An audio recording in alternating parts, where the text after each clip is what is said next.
Mustaqimah Abu Samad. Terima kasih.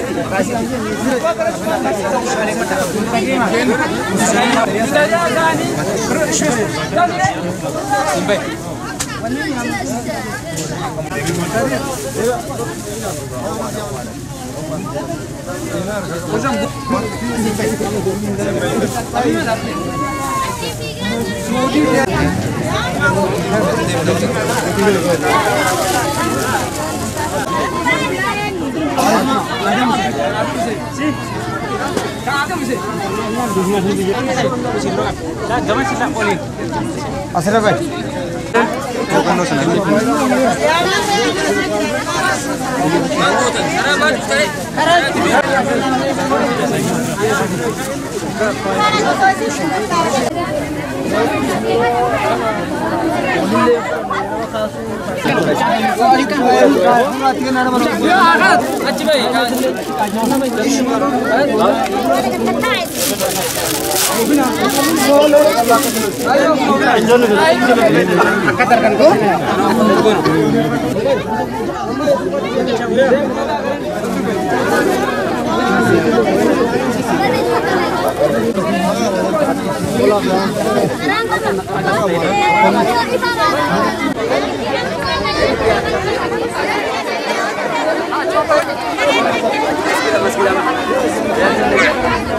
Uluslararası Yardım Kuruluşu Avrupa Yetim Eli olarak kurban çalışmaları kapsamında biz Etiyopya'dayız.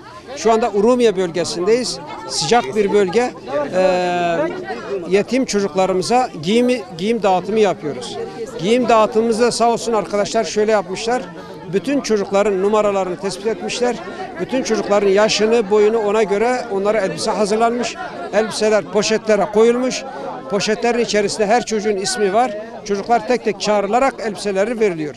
Bununla birlikte biz şunu amaçlıyoruz ki nereye elimiz ulaştıysa, nerede bir yetime ulaştıysak o yetimin bayramı buruk bir şekilde geçirmesine engel olmaktır. Yani arkadaşları, akranları temiz elbiseler giyerken, anne babaları kendilerine yeni elbiseler alırken yetimler bu ezikliği yaşamasın diye biz burada şu anda 200 tane yetimimizi giydiriyoruz. İnşallah o yetimlerimiz hayırseverlerimizin katkılarıyla bayrama temiz elbiselerle ve güzel elbiselerle girmiş olacaklar ve onların sevincine, onların mutluluğuna kardeşlerimiz, hayırseverlerimiz ortak olacaktır. Biz de ortak oluyoruz inşallah.